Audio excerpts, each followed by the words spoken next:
এই আসিয়া দৃশ্য আমরা ভুলে যাব। এই যে মেয়েটা কাতরাতে কাতরাতে মারা গেল আজকে, বেশি দিন সময় লাগবে না, 1 মাস 2 মাস হাইয়েস্ট 3 মাস। এর আগেও বহু ইস্যু আমরা এসেছে ভুলে গেছি, একটার পর একটা এসেছে, একটার পর একটা ভুলে গেছি। আপনারা দেখে নিয়েন 3 মাসের মধ্যে এই মেয়েটাকে সবাই ভুলে যাবে এবং যাবো ভবিষ্যতে। লিখে নেন আপনারা, এই বাচ্চার কথা কেউ মনে রাখবে না, এই বাচ্চাটার কথা কেউ মনে রাখবে না। 3 মাস পরে, 6 মাস পরে, 1 বছর পরে আরো নতুন ইস্যু আসবে, আরো নতুন পাপ হবে, আরো বড় বড় ঘটনা ঘটবে। এরপরে মানুষ এই বাচ্চাটাকে ভুলে যাবে। এই বাচ্চাটা কি তার মৃত্যু যন্ত্রণা ভুলতে পারবে? তার সম্মানহানি ভুলতে পারবে? তার পিতামাতাকে ভুলতে পারবে?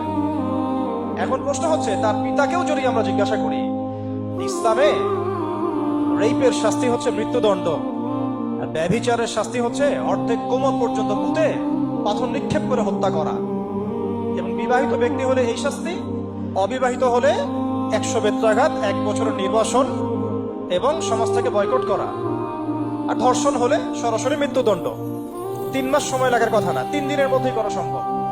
এটা শরিয়া আইন, এটা আল্লাহ রাব্বুল আলামিনের শরিয়া বিধান। এখন তারাও কি এটাতে রাজি হবে? যারা শোক প্রকাশ করছেন তারা কি এই বিধানটা কার্যকর করতে রাজি হবেন? ধর্ষককে সবার সামনে প্রকাশ্যে মৃত্যুদণ্ড দেওয়া হোক, শরিয়া আইন কার্যকর করা হোক? রাজি হবেন না। কারণ আপনারা বলবেন এটা করতে গেলে বাংলাদেশ নাকি মৌলবাদী রাষ্ট্র হয়ে যাবে। তো সমস্যার গোড়ায় আপনারা যেতে চান না, ডালপালা নিয়ে নাড়াচাড়া করেন। জেনা ফ্রি মিক্সিংটাকে উন্মুক্ত করে দেওয়া হলো, ছেলে মেয়ের অবাধ বিচরণটাকে উন্মুক্ত করে দেওয়া হচ্ছে।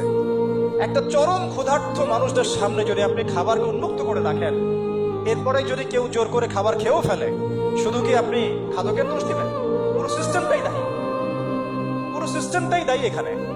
আপনি নারী পুরুষকে অবাধ মেলামেশা দিয়েছেন, ফ্রি মিক্সিং এ দিয়েছেন, একদম ছোটবেলা থেকেই, স্কুল লাইফ থেকে, কলেজ লাইফ থেকে, ইউনিভার্সিটি লাইফ থেকে, জব সেকশনে, এমনকি রাজনীতি করতে গেলেও কর্পোরেট সেকশনে, ব্যবসায়িক সেকশনে, অফিস আদালতে, সব জায়গায় ফ্রি মিক্সিং কে অবাধ ভাবে আপনি উন্মুক্ত করে দিয়েছেন, আমরা উন্মুক্ত করে দিয়েছি।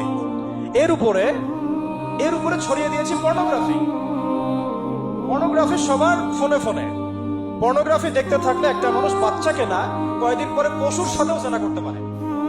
যদি সামনে দেখেন যে মানুষ পশুর সাথে জেনা করেছে, আপনারা অবাক হতে পারেন, আমি অবাক হব না। কারণ পর্নোগ্রাফি মানুষকে পশুর সাথেও জেনা করতে শেখাবে। বাচ্চা তো কিছুই না। এর উপর আছে বিবাহ বহির্ভূত সম্পর্ক, ব্যভিচার, জিনা, ফ্রি মিক্সিং, ভ্যালেন্টাইন্স ডে মতো দিবসগুলো পালন করে ছেলে মেয়ের অবাধ মেলামেশা। আর এই জেনাগুলোকে আমরা বলছি গাছে আসার গল্প, যেখানে ওর উপরে 100 বেত্রাঘাতের শাস্তি অলরেডি মজুদ হয়ে গেছে। আর কতগুলো যে জেনা হয়েছে এটা তো আল্লাহ পাক ভালো জানে। একটা দুইটা তো করে নাই, একটার পর একটা চেঞ্জ করেছে। বিবাহিত ব্যক্তি পর্যন্ত অন্যের স্ত্রীর সাথে জেনা করেছে। আর এটা তো ধর্ম তো অনেক বড় বিষয়, ধর্ম তো অনেক বড় বিষয়। এটা মানবতা বিরোধী অপরাধ, এটা তো একটা মানবতা বিরোধী অপরাধ।